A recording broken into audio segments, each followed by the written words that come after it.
Hello everyone, आप लोग का स्वागत है एग्ज़ाम पॉइंट पर। तो आरआरबी एनटीपीसी का मैं आप लोगों को आज बहुत ही इंपॉर्टेंट क्वेश्चन कराने वाला हूँ। ये आपका जीके का मोस्ट इंपॉर्टेंट क्वेश्चन है। अगर आप आरआरबी एनटीपीसी में सिलेक्शन लेना चाहते हैं तो ये वीडियो बिल्कुल आप ध्यान से देखिएगा। इससे आपका कोई ना कोई शिफ्ट में इस टाइप का क्वेश्चन आपको देखने को ज़रूर मिलेगा। तो अगर आप मेरे चैनल में पहली बार आए तो सबसे पहले आप मेरे चैनल को सब्सक्राइब कर लीजिए और मेरा टेलीग्राम चैनल से भी आप लोग जरूर जुड़े। इसका लिंक इसी वीडियो के नीचे डिस्क्रिप्शन में दिया हुआ है। आपको मेरे टेलीग्राम चैनल पे हमेशा गवर्नमेंट जॉब वैकेंसी के बारे में, अगर आपको किसी भी सब्जेक्ट का नोट्स चाहिए तो वहाँ पे आपको नोट्स भी प्रोवाइड की जाएगी। अगर आपको इसका पीडीएफ चाहिए तो इसका पीडीएफ भी आपको वहाँ पे मिल जाएगा और इसका जो लिंक है इस वीडियो के नीचे डिस्क्रिप्शन में। तो पहला क्वेश्चन है कि 2 अक्टूबर 2022 को गांधी जयंती के रूप में महात्मा गांधी की जयंती मनाई गई थी। तो आपका 153 आपका जो है महात्मा गांधी की जयंती मनाई गई थी। तो भारत के राष्ट्रीय बहुआयामी गरीबी सूचकांक एक प्रगति समीक्षा 2023 के अनुसार निम्नलिखित में से किस केंद्र शासित प्रदेश में बहुआयामी गरीबों का प्रतिशत सबसे अधिक था? तो दादरा और नगर हवेली तथा दमन और दीव का जो था वो गरीबी बहुत ही ज़्यादा अधिक था।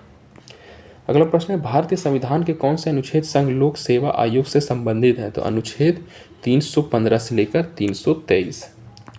अगला प्रश्न है, तीसरी पंचवर्षीय योजना 1961 से लेकर 1966 में उल्लेख की गई प्रमुख आर्थिक चुनौती क्या थी? क्या चुनौती थी?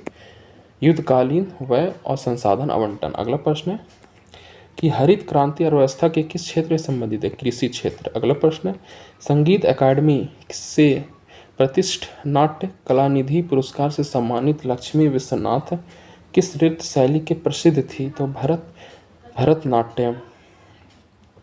पृथ्वी पर 2 सबसे अधिक वर्षा वाले संस्थान कौन से जहां एक वर्ष में 1080 सेंटीमीटर से अधिक वर्षा होती है?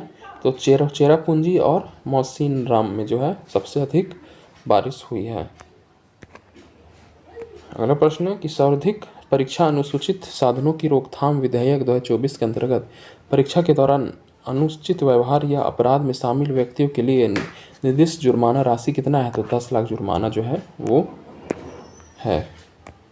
अगला प्रश्न है, एनबीपीडब्ल्यू जिसे लौह युग सबसे व्यापक मृत भांडकर्म पॉटरी माना जाता है का पूर्ण रूप क्या है? तो नॉर्थन और ब्लैक पॉलिश्ड वेयर। भारत सरकार अधिनियम 1919 का आधार बनी सिफारिशों के पीछे प्रमुख व्यक्ति कौन थे? तो लॉर्ड चेम्सफोर्ड और एडविन मॉन्टेगू। अगला प्रश्न आता है, निम्नलिखित में से किस पौधे को विशेष सहारे का उपयोग करके दीवारों पर चढ़ाया जा सकता है?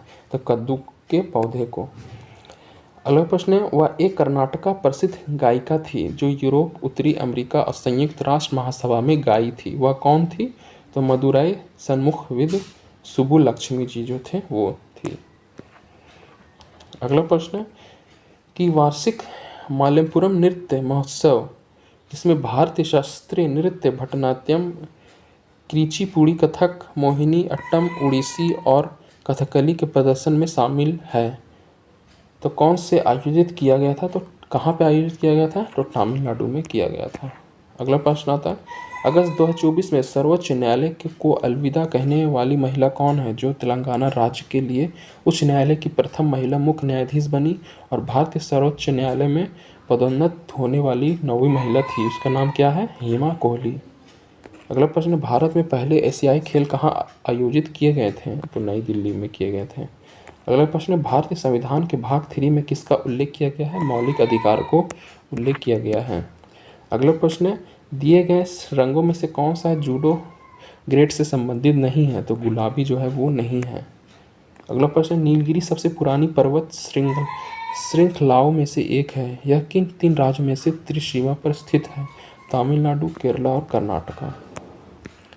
अगला प्रश्न, प्रथम पंचवर्षीय योजना 1951 से लेकर 1956 का मुख्य लक्ष्य क्या था? कृषि विकास। अगला प्रश्न, निम्नलिखित में से कौन सा वेद मुख्य रूप से बुरी आत्माओं और बीमारियों को दूर करने के लिए जादुई मंत्रों का आकर्षण का संग्रह है? अथर्ववेद। अगला प्रश्न है, जून 2024 में किसने अपनी वायनाड लोकसभा सीट से त्यागपत्र दे दिया? राहुल गांधी। अगला प्रश्न है, निम्नलिखित में से किस अधिकार को जीवन का अधिकार और व्यक्तिगत स्वतंत्रता के अधिकार का एक घटक माना जाता है? तो निजता का अधिकार को माना जाता है। अगला प्रश्न है 1947 में जब भारत को स्वतंत्रता प्राप्त हुई तब ब्रिटिश प्रधानमंत्री कौन थे? बहुत अच्छा क्वेश्चन है। तो आपका क्लेमेंट एटली थे जब देश हमारा आज़ाद हुआ था। तो अगला प्रश्न आपका आता है पद्मश्री पुरस्कार से सम्मानित शोना नारायण किस भारतीय शास्त्रीय नृत्य शैली से संबंधित हैं? तो कथक शैली से संबंधित हैं। संविधान अनुसूचित जाति अनुसूचित जनजाति आदेश संशोधन नियम 2024 का उद्देश्य निम्नलिखित में से किस भारतीय राज्य में अनुसूचित जाति और अनुसूचित जनजाति की सूची को संशोधित करता है? तो उड़ीसा। अगला और लास्ट प्रश्न आपका आता है किस राज्य की विधानसभा को भंग करने की शक्ति किसके पास निहित है? राज्य के राज्यपाल को विहित है। तो ये मोस्ट इंपॉर्टेंट टॉप 30 क्वेश्चन मैं आपको आज कराया हूँ। अगर इसका पीडीएफ चाहिए तो मेरे टेलीग्राम चैनल पे इसका पीडीएफ आपको मिल जाएगा और मेरे टेलीग्राम चैनल का लिंक है इस वीडियो के नीचे डिस्क्रिप्शन में दिया हुआ है। तो आपने अभी तक आपने मेरे चैनल को सब्सक्राइब नहीं किया तो जल्दी से आप मेरे चैनल को सब्सक्राइब कर लीजिए। मैं फिर से अगले वीडियो में इसी तरह मोस्ट इंपॉर्टेंट क्वेश्चन आपके लिए RRB NTPC के लिए लाता रहूँगा।